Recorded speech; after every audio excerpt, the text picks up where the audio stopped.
बहुत बहुत स्वागत है आप सभी का इस कार्यक्रम है जनमत।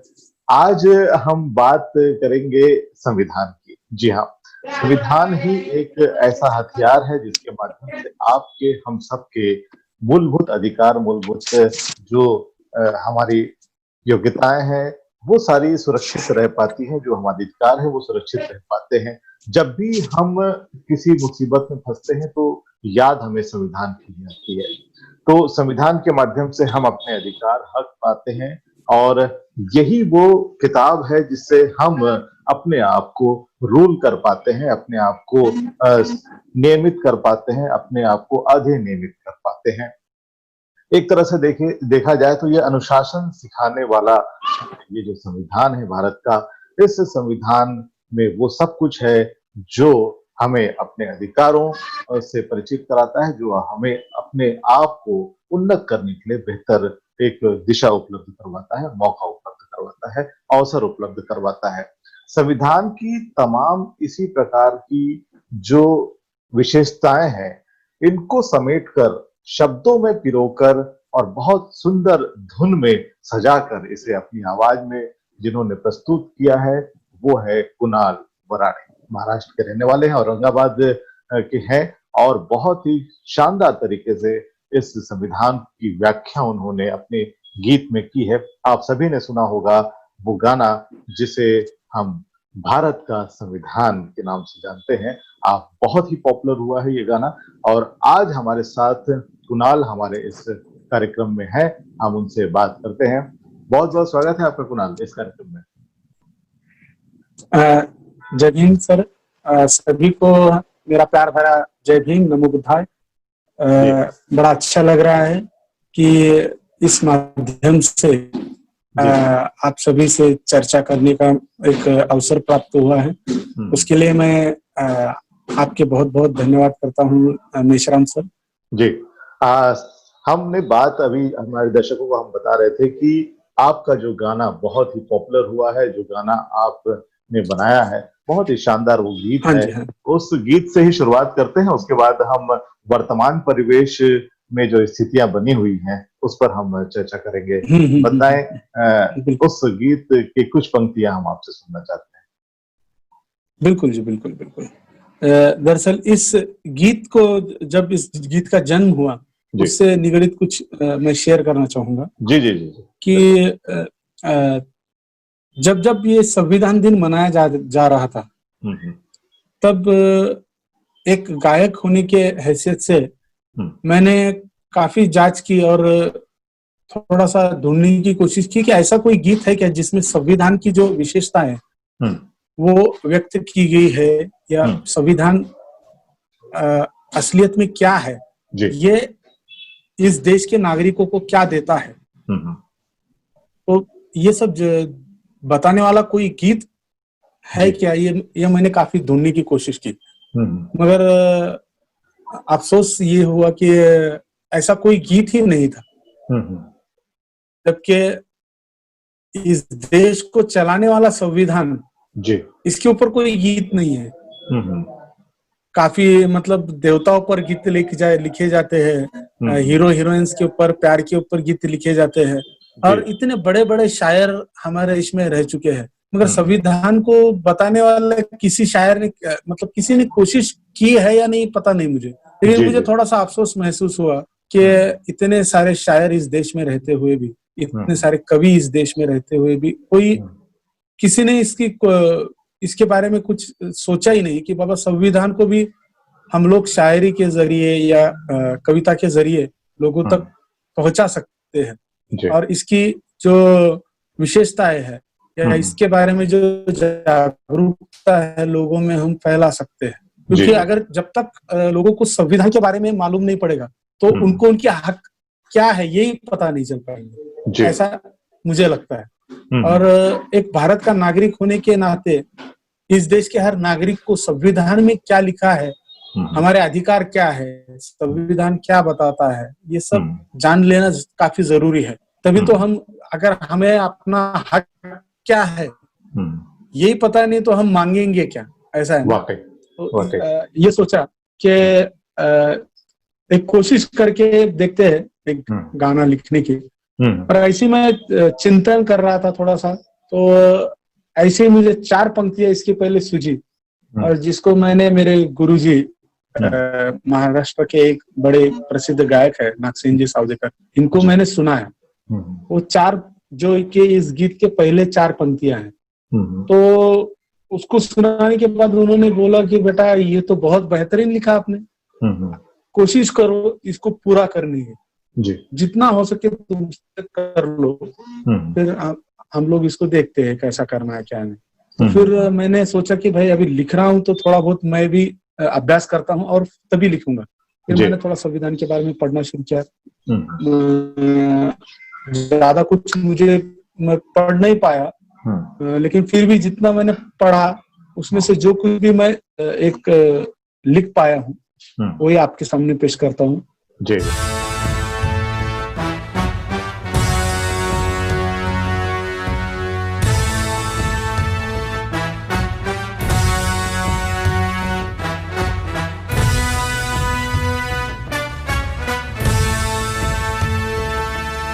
स्वतंत्रता को बल देता है, समता न्याय का फल देता है। स्वतंत्रता को बल देता है, समता न्याय का फल देता है।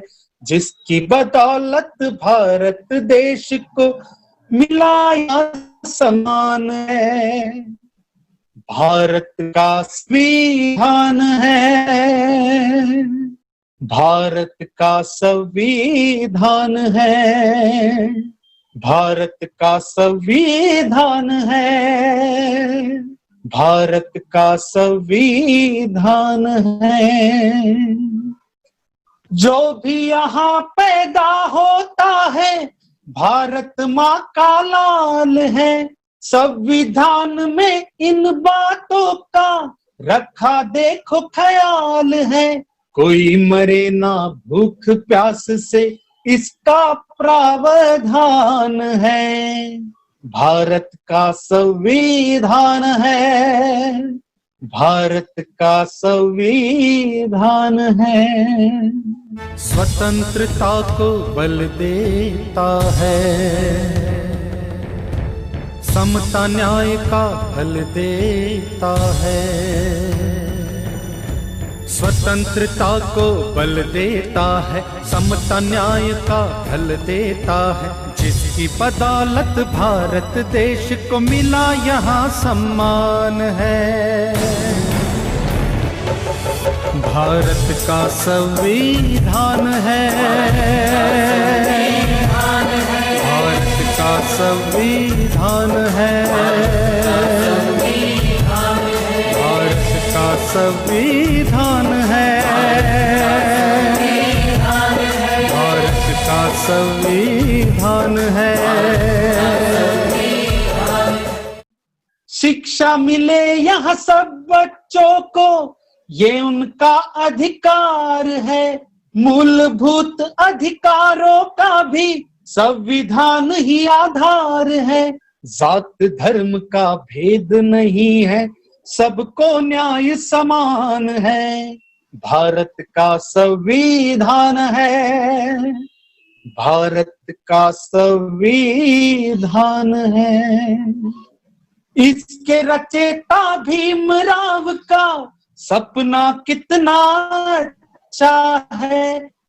उनकी नजर में कोई यहाँ पर ना ऊंचा ना नीचा है।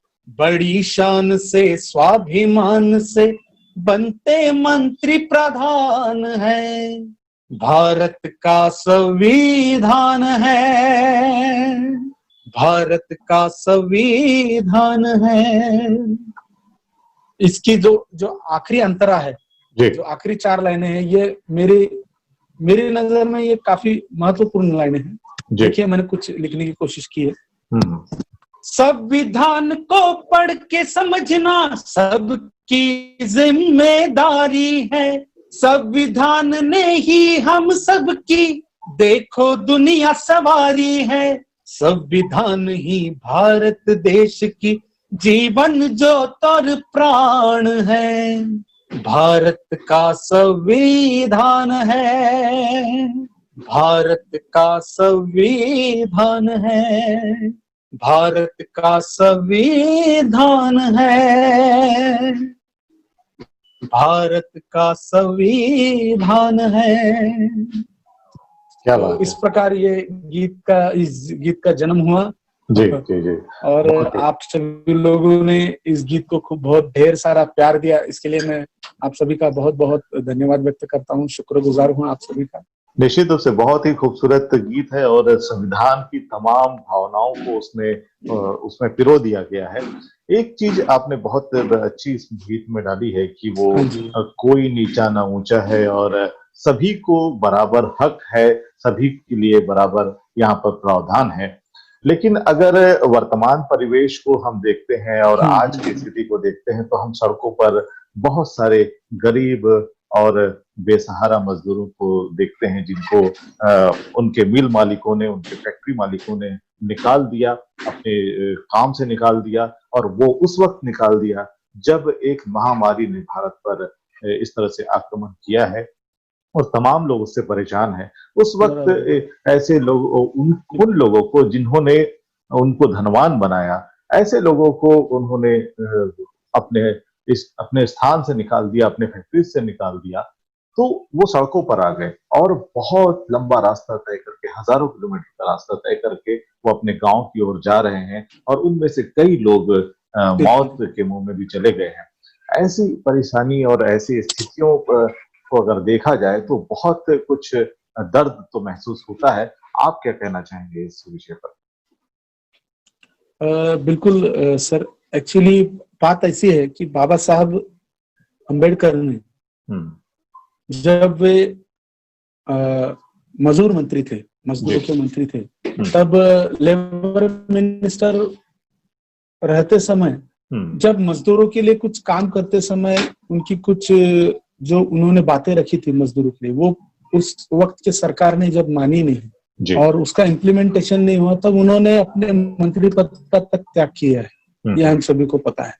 उसके अलावा बाबा साहब ने ये भी कहा था कि हमारे इस देश का जो संविधान है, बल्कि इस हमारे देश का ही नहीं, चाहे दुनिया भर का कोई भी किसी भी देश का संविधान हो, वो चाहे कितना ही अच्छा क्यों ना हो, मगर उसका इम्प्लीमेंटेशन जो है वो अगर सही तरीके से ना होता हो तो उस संविधान को मतलब कोई मायने नहीं रखता वो संविधान। तो जो इम्प्लीमेंटेशन करने वाले जो लोग हैं, यानी जो प्रशासन में बैठे हुए लोग हैं या जो इस देश पर शासन कर रहे हैं, उन लोगों की ये नैतिक जिम्मेदारी है कि संविधान के चलते जो इस देश के नागरिक है उनकी सारी समस्याओं का हल करना चाहिए। और जैसे कि आपने बताया, मजदूर इस लॉकडाउन के दरमियान काफी, हमारे अभी औरंगाबाद जिले में ही लगभग 14 मजदूर रेल की पटरी पे जिनका अपघात हुआ, एक्सीडेंट के मौत में, एक्सीडेंट के इसमें वो 14 मजदूर उसमें मारे गए। तो ऐसे मतलब ये लॉकडाउन के पीरियड में ऐसे ऐसे किस्से सुनने को मिल रहे हैं कि जो हमारे दिल को हिला देते हैं। कुछ लोग अपने गांव में पहुंच भी गए हैं, मगर पहुंचने के बाद, वहां जाने के बाद उनकी मौत हो गई। जी हाँ, जी हाँ, यानी इतना घर पे पहुंच के भी उनका कुछ ये नहीं हो पाया, क्योंकि इतने 4-5 दिन, 8-8 दिन, 10-10 दिन वो बगैर खाए पिए उन्होंने ये सफर किया है। तो ऐसे इसमें उनके बॉडी के ऊपर, उनके शरीर के ऊपर जो कुछ भी ये हाल हो गया है उनका, उसके चलते बहुत ये जो वातावरण हुआ है बहुत दर्दनाक सब तरफ हमको देखने को मिल रहा है। जी। तो मुझे ऐसा लगता है कि ये जो हमारे जो देश के जो नेता लोग हैं, अभी हम लोग अगर देखेंगे तो ये कोरोना ये किसी विशिष्ट समाज या किसी विशिष्ट लोगों को नहीं हो रहा है, ये हर किसी को हो रहा है। जी। लेकिन मारे जा रहे हैं ये तो मध्यम वर्ग ही है ज्यादा, और गरीब लोग ही ज्यादा। किसी मंत्री संतरी का हमको देखने को मिल रहा है क्या? जी। तो ये भी जानने वाली बात है कि हमको, हमारे मंत्री लोग जो है ये सही ढंग से काम नहीं कर रहे हैं, उसके कारण भी काफी दिक्कतें आ रही है सर। जी जी जी जी जी जी। ऐसी परिस्थिति में आपको कोई गीत याद आता है?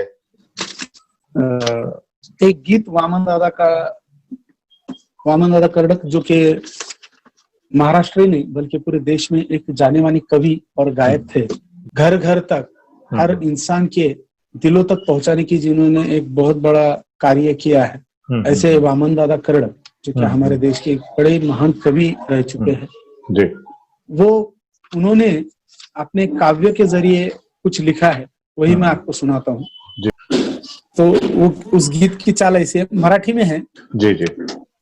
सांगा आम्हाला बिरला बाटा टाटा कुठं है हो, अरे सांगा आम्हाला बिरला बाटा टाटा कुठं है हो, सांगा धनाचा साठा न आमचा बाटा कुठं है हो, सांगा धनाचा साठा न आमचा बाटा कुठं है हो।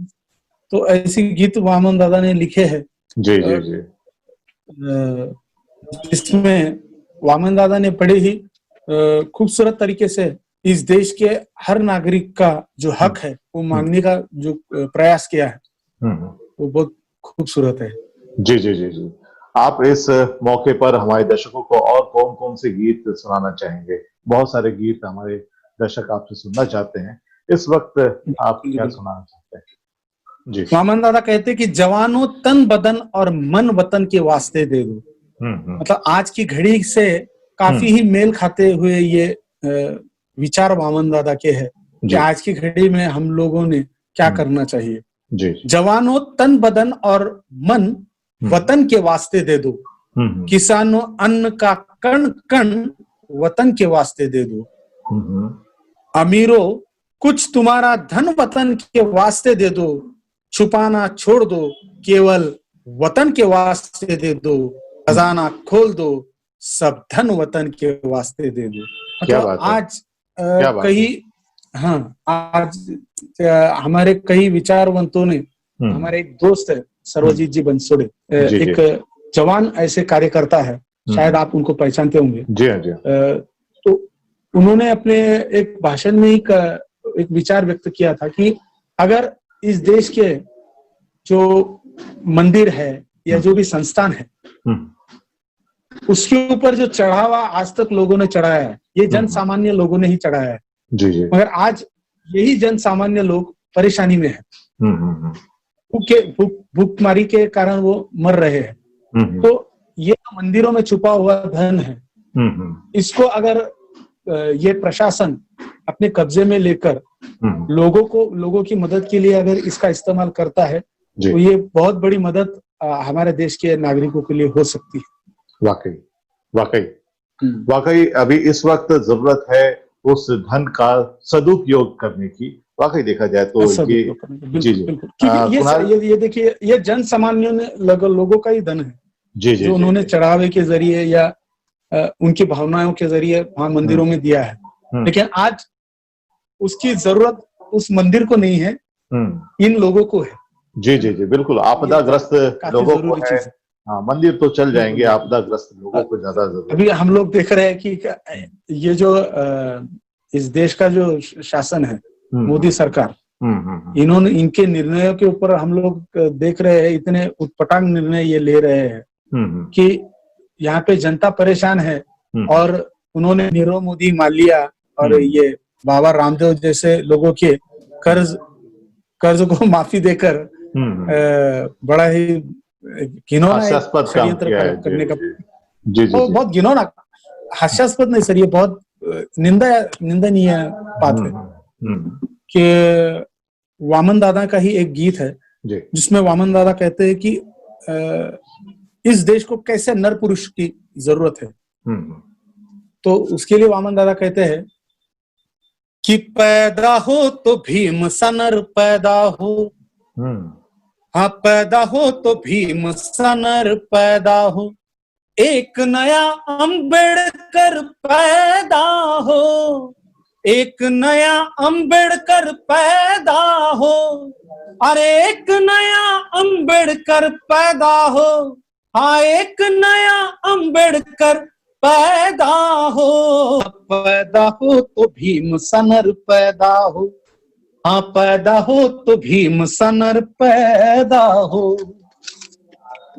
सर झुकाने वाले तेरा सर क्या है, सर झुकाने वाले तेरा सर क्या है, अरे सर झुकाने वाले तेरा सर क्या है, हाँ सर झुकाने वाले तेरा सर क्या है। सर में तेरे भीम का असर पैदा हो, हाँ सर में तेरे भीम का असर पैदा हो, हाँ पैदा हो तो भीम सा नर पैदा हो। झोपड़ों में रहने वाले लोगों के, हाँ झोपड़ों में रहने वाले लोगों के, अरे झोपड़ों में रहने वाले लोगों के, हाँ झोपड़ों में रहने वाले लोगों के ऊंचे ऊंचे नए नगर पैदा हो, हाँ पैदा हो तो भीम सा नर पैदा हो। यानी एक ऐसा नर पुरुष, एक ऐसा प्रधानमंत्री हमको मिलना चाहिए जो यहाँ के जो गरीब पिछड़े लोगों के बारे में सोचता हो और उनको भी सक्षम करने की सोचता हो, उनको भी यहाँ पर अपने पैरों पे खड़े होकर एक अच्छा जीवन व्यतीत करने के लिए एक अच्छा जरिया देने की कोशिश करता हो। ऐसा एक प्रधानमंत्री हमको मिलना चाहिए, एक ऐसा नेता मिलना चाहिए, ऐसा मामू दादा। असल मेरा मानना ऐसा है कि अम्बेडकरी मूवमेंट के जो गायक है, अम्बेडकरी मूवमेंट के जो गायक है, मैं उन गायकों की कर रहा है जो कमर्शियल है, उनकी बात नहीं कर रहा, मैं जो मूवमेंट के लिए काम करने वाले जो गायक है, जो कलाकार है, मेरा मानना ऐसा है कि वो गायक वो समाज का धन है जी, वो समाज का समाज की एक ये है, धरोहर है, क्या बोलेंगे हम, बिल्कुल धरोहर है जी। मतलब उनकी निजी जिंदगी कुछ नहीं है, वो जो कुछ भी है वो समाज के लिए ही है जी, तो ये हमारा उत्तरदायित्व है, हमारा कर्तव्य बनता है हम जैसे गायकों का कि समाज में जैसी भी परिस्थितियां है उसके चलते हमारा भी कुछ देना बनता है, क्योंकि बाबा साहब ने हमें बताया है कि पे बैक टू सोसाइटी, तो पे बैक टू सोसाइटी ये हमारा भी कर्तव्य है, इसीलिए हम लोग काम कर रहे हैं जी। जैसा बन सके उतना काम करने की कोशिश कर रहे हैं। बिल्कुल बिल्कुल, आपका काम बहुत ही शानदार है और निश्चित रूप से इस काम का लोगों को फायदा भी मिल रहा है, लोगों तक बहुत अच्छा संदेश आपके गीतों के माध्यम से पहुंच रहा है। ये इस अभियान में बहुत ही सहयोगी साबित होगा, ये बहुत ही कारगर साबित होगा, निश्चित रूप से हम ऐसा मानते हैं। आपका बहुत बहुत धन्यवाद हमारे इस कार्यक्रम से जुड़ने के लिए।